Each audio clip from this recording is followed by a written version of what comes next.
Welcome to my channel Accounts with Astha. Let's start with the very first chapter of Accounts of class 12th Fundamentals of Partnership Firm. किसी भी chapter में dive in करने से पहले हमें ये पता होना चाहिए कि हम इस चैप्टर में पढ़ने क्या वाले हैं। तो मैंने आपके लिए प्रिपेयर किया है इंडेक्स।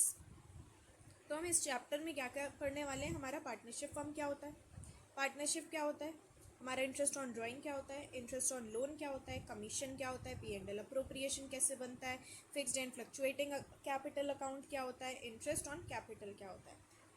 अब ये इंडेक्स आपको बहुत हेल्प करेगा। एक तो स्टार्टिंग में जैसे आपको कोई भी चैप्टर पढ़ना है तो आपको ये पता रहेगा कि आपको इस चैप्टर में क्या क्या वाला है, तो फिर आपके लिए क्या हो जाएगा, एक माइंड मैप प्रिपेयर हो जाएगा। दूसरा, आपको रिवीजन के टाइम पे बहुत हेल्प करेगा।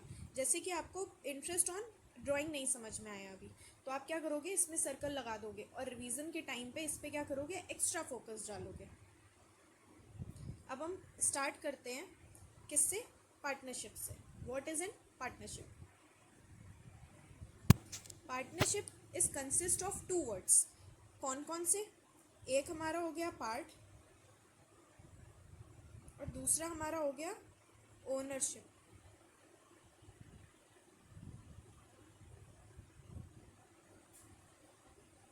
ठीक है, पार्ट मतलब हिस्सा और ओनरशिप मतलब हक। तो जैसे कि A, B और C हैं, ये तीनों बेस्ट फ्रेंड हैं और इन्होंने किसी का गारमेंट का बिजनेस देखा होगा और उन्हें लगा कि ये बहुत प्रॉफिटेबल है। तो उन्होंने क्या किया, उन्होंने डिसाइड किया कि चलो हम एक पार्टनरशिप में आते हैं और हम क्या खोलते हैं, गारमेंट का बिजनेस खोलते हैं। तो ये इंडिविजुअल्स अपने खुद के तो पार्टनर्स हो नहीं सकते। अगर खुद अकेले खोलेंगे तो उसको सोल प्रोप्राइटरशिप बोल देंगे, लेकिन इन्होंने क्या डिसाइड किया है कि ये 3 लोगों में खोलेंगे। तो इन्होंने क्या इसमें अगर अकेले खोलना होता है सोल प्रोप्राइटर, अगर किसी और के साथ खोलना है तो पार्टनरशिप फॉर्म हो जाती है। तो इसका मतलब पार्टनरशिप में एक इंसान नहीं, 2 या 2 से ज़्यादा होने चाहिए। तो यहाँ पे कितने हमारे 3 हैं। ठीक है, इन्होंने डिसाइड किया कि हम ये पार्टनरशिप फॉर्म खोलते हैं और हमारा जो प्रॉफिट एंड लॉस रेशियो जो होगा ना, वो क्या होगा, इक्वल होगा, 1:1:1। मतलब अगर हम 1 लाख अगर हम 30,000 रुपीज़ कमाते हैं तो 10,000 इसके होंगे, 10 इसके होंगे और 10 इसके होंगे। ठीक है, इक्वली बढ़ जाएगा। और अगर बी जैसे ना थोड़ा बदमाश वाला बच्चा था, तो इसने क्या किया, कोई फ्रॉड कर दिया पार्टनरशिप में। तो ए और सी ने बोला कि भाई मैं तो इसमें इन्वॉल्व नहीं था, मैं कोई कंपनसेशन नहीं दूंगा, मैं लाइबल नहीं हूँ इसके लिए। तो लॉयर बोलता है, जो भी हमारा ऑफिसर आया जिसने भी हमारे ऊपर केस किया, वो बोलता है नहीं नहीं, आप पार्टनरशिप में ना म्यूचुअल एजेंसी होती है, 1 for all and all for 1। B ने जो भी गलती की है ना, उसके लिए आप दोनों भी लायबल हो। और ऐसे ही सेम अगर ए और सी कोई गलती करते हैं तो उसके लिए बी भी लायबल है।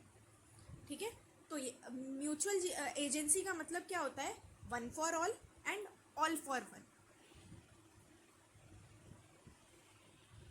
तो अब हमारे पार्टनरशिप होता क्या है? पार्टनरशिप एक अग्रीमेंट है, किसके किसके बीच में, 2 या 2 से ज़्यादा लोगों के बीच में, जो क्या एग्री करते हैं, प्रॉफिट एंड लॉस शेयर करने के लिए। और उनके बीच में क्या हो जाती है, म्यूचुअल एजेंसी, मतलब all for 1 and 1 for all. अब अगर हमारी पार्टनरशिप डीड नहीं होगी तो क्या होगा? पार्टनरशिप डीड नहीं होगी की तो बात अलग है, पहले तो हमें ये जानना है कि भाई ये पार्टनरशिप डीड क्या होता है। तो मैं बताती हूँ। पार्टनरशिप डीड का मतलब, पार्टनरशिप डीड, डीड का मतलब होता है रिटन एग्रीमेंट।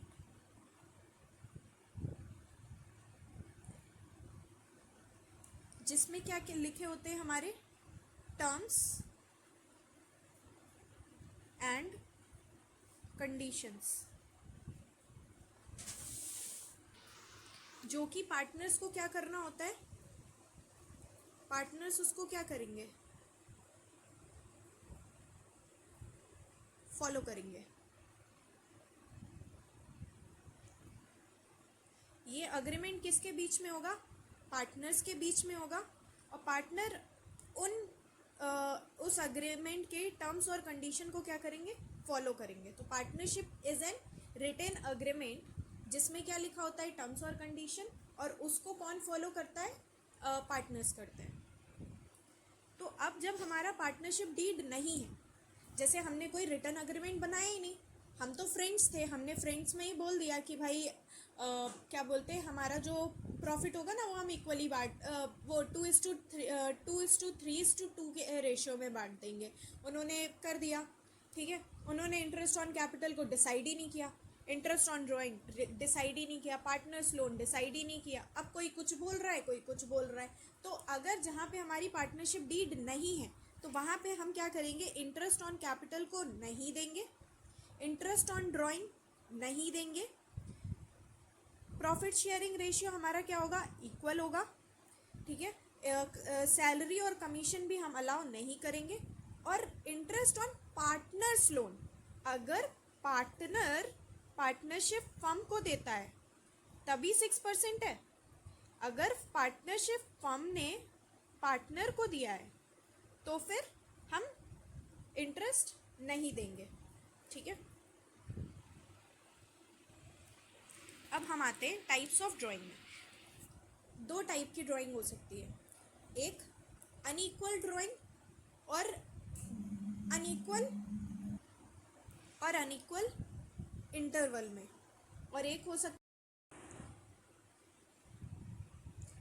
तो हमारा महीना कहाँ से शुरू होता है, साल 1 अप्रैल से, एंड कहाँ पे होता है, मार्च में।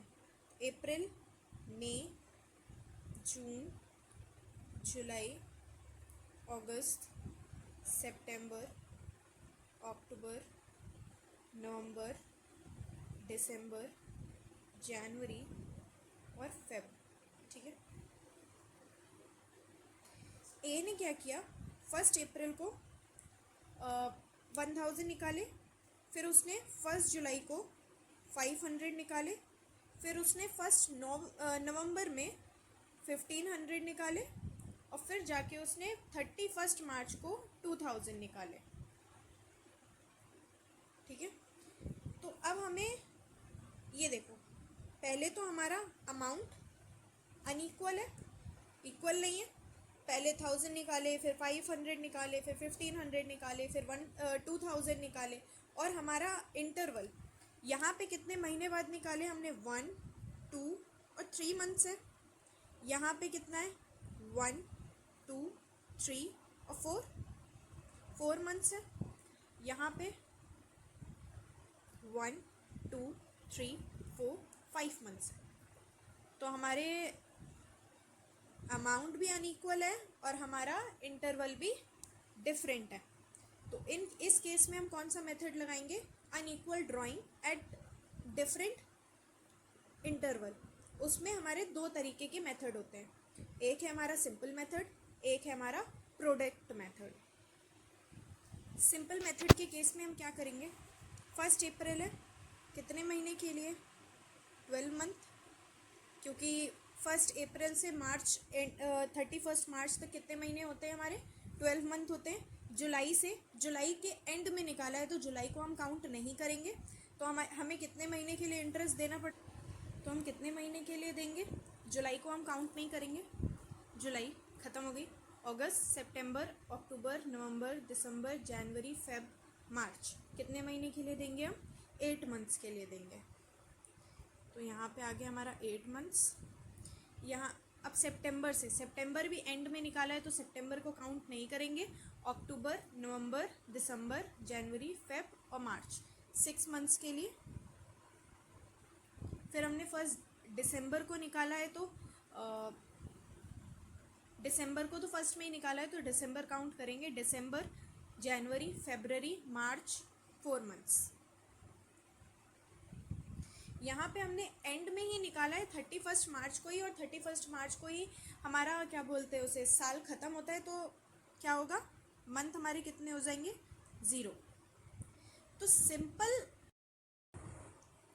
मेथड के हिसाब से क्या होगा, 1 अप्रैल में हमने कितना निकाला, 1000। कितना इंटरेस्ट है हमारा, 10%। टोटल मंथ्स कितने होते हैं, 12। और कितने मंथ्स के लिए देना है, 12 मंथ्स के लिए। 500 कितना परसेंट है, 10। कितने मंथ्स के लिए देना है, 8 मंथ्स के लिए।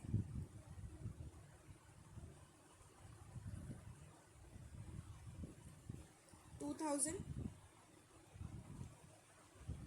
10%। कितने मंथ्स के लिए, 6 मंथ्स के लिए।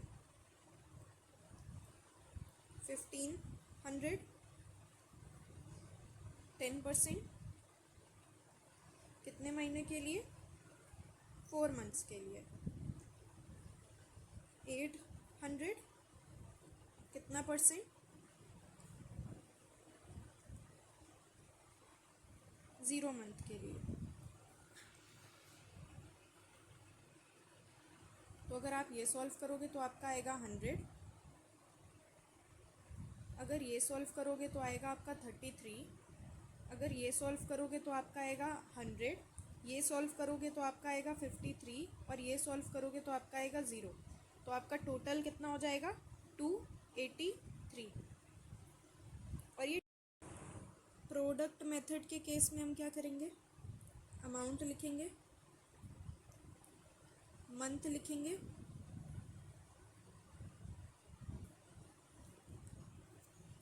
और टोटल लिखेंगे। कितना है, 1500,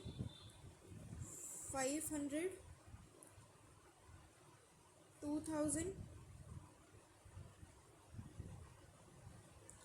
1500, और कितना है लास्ट, 8। कितने महीने के लिए था ये, 12 मंथ्स के लिए था। ये हमारा 8 मंथ्स के लिए था, ये हमारा 6 मंथ के लिए था, ये 4 के लिए था, और ये 0 के लिए। तो अब हम इन दोनों का क्या कर देंगे, इनटू। प्रोडक्ट मतलब ही क्या होता है, मल्टीप्लाई। तो इनका इनटू करके कितना आ जाएगा, 12000। इसको करके आएगा 4000, 12000, 6000, और ये 0। तो ये कितना आ जाएगा हमारा, 34,000। हमारा टोटल कितना आया, 34,000। हमारा इंटरेस्ट का रेट कितना था, 10%। और हमेशा याद रखना, प्रोडक्ट के केस में हम क्या करेंगे, 1/12, 1/12। और इसका आंसर कितना आ गया, 283। अभी आपको याद होगा कि यही सेम आंसर हमारा सिंपल मेथड से भी आया था, और वही सेम आंसर हमारा प्रोडक्ट मेथड से भी आया है। तो आप दोनों में से कोई भी लगा सकते हैं अगर क्वेश्चन ने स्पेसिफाई ना किया हो। पर अगर स्पेसिफाई किया होगा तो आपको वही लगाना पड़ेगा। अगर आपको स्पेसिफाई नहीं किया है तो आप कोई भी मेथड लगा सकते हैं। अब हमने ये दोनों तो पढ़ लिए। अब इसमें क्या होता है, equal drawing at equal interval. जैसे कोई महीने की स्टार्टिंग में 1000 रुपीज़ निकाल रहा है। महीने की स्टार्टिंग भी फिक्स है कि 1 अप्रैल को निकालेगा वो 1000 रुपीज़, 1 मई को निकालेगा 1000 रुपीज़, और ऐसा ही 1 मार्च तक चलता रहेगा। तो वो क्या हो जाता है, उसमें हम क्या करेंगे, हम दूसरा वाला लगाएंगे। और उसके लिए हमारे पास खुद ही वो मंथ्स डिसाइडेड है। तो इन केस कोई ड्राइंग कर रहा है at the beginning of every month, तो उसमें क्या लगेगा, 6.5। और अगर वो मिडिल में लगा रहा है तो 6 तो क्वार्टरली, मंथली और हाफ ईयरली तीनों में मिडिल का तो सेम है। एट द एंड निकाल रहा है तो मंथली में क्या होगा, 5.5, और क्वार्टरली में बिगिनिंग में निकाल रहा है तो 7.5, एंड में निकाल रहा है तो 4.5। मंथली का तो सीधा है, बिगिनिंग तो 9, मिडिल तो 6, अगर एंड है तो 3 है। तो मंथली में क्या होगा, 6.5 6 5.5 6.5 6 5.5। रिपीट आफ्टर मी, क्योंकि मैं तो 12th कर चुकी हूँ, मेरा पेपर नहीं है, आप लोगों का है, तो आपको याद करना पड़ेगा। तो क्या है, मंथली में अगर बिगिनिंग है तो 6.5, मिडिल है तो 6, एंड है तो 5.5, क्वार्टरली है तो 7.5 6 4.5, क्वार्टरली है तो 7.5 6 4.5, और अगर हाफ ईयरली है 9 6 और 3, 9 6 और 3। देखिए इसकी ट्रिक भी है, इफ़ यू वांट तो मेरे को कमेंट कर देना, मैं आपको वो ट्रिक भी बता दूंगी, बट आई वुड सजेस्ट कि आप यही कर लो, क्योंकि ट्रिक थोड़ा सा टाइम कंज्यूमिंग है। तो इससे अच्छा है कि आप इसको अगर 5-6 बार पढ़ोगे ना तो आपको याद हो जाएगा, ठीक है। तो अगर इन केस हमारा अगर हमारा क्वेश्चन में गिवन है कि ए विड्रॉज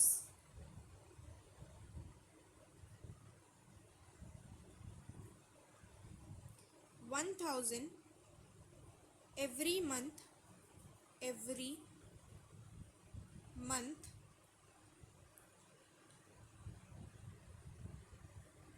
at the beginning, तो 1,000 निकाल रहा है हर महीने, तो एक महीने का 1,000 हो गया। कितने मंथ्स आते हैं पूरे साल में, 12 आते हैं, और हमारा मान लो इंटरेस्ट कितना है, वही 10%, ठीक है। तो 10% लगेगा। बिगिनिंग है तो हमने अभी पीछे पढ़ा कितना है, 6.5 डिवाइड बाय 12।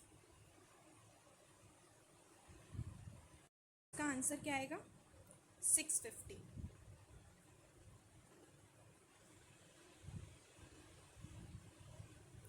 और अगर ऐसे ही, अगर यहाँ पे बिगिनिंग ना होके एंड होता तो यहाँ पे क्या आ जाता, हमने अभी एंड का क्या पढ़ा था, तो ये 6.5 की जगह क्या आ जाता हमारा, 5.5। तो हमारा आंसर आ जाता कितना, 550। और अगर ए विड्रॉ करता 1,000 every quarter at the beginning, तो फिर क्या होता, 1,000 क्वार्टर हर साल में कितने आते हैं, अगर किसी को नहीं पता तो मैं बता देती हूँ, 3 मंथ्स के होते हैं। तो पहला क्या होगा, अप्रैल मई जून, फिर होगा जुलाई अगस्त सितंबर, अक्टूबर नवंबर दिसंबर, जनवरी फरवरी मार्च। तो कितने महीने से हो जाएगा, कितने से हो जाएगा, 4 से इंटू हो जाएगा, तो ये हमारे पूरे साल की आ जाएगी।